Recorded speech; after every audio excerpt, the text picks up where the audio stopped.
You ask Tiger to solve. This deals with linear equations with one unknown. The final result is x equals 3.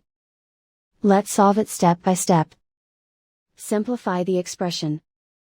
Group like terms.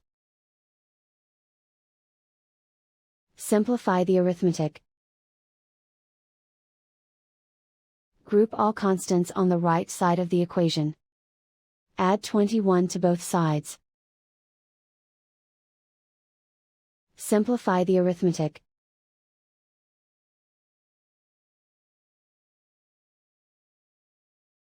Isolate the x. Divide both sides by 7. Simplify the fraction. Find the greatest common factor of the numerator and denominator.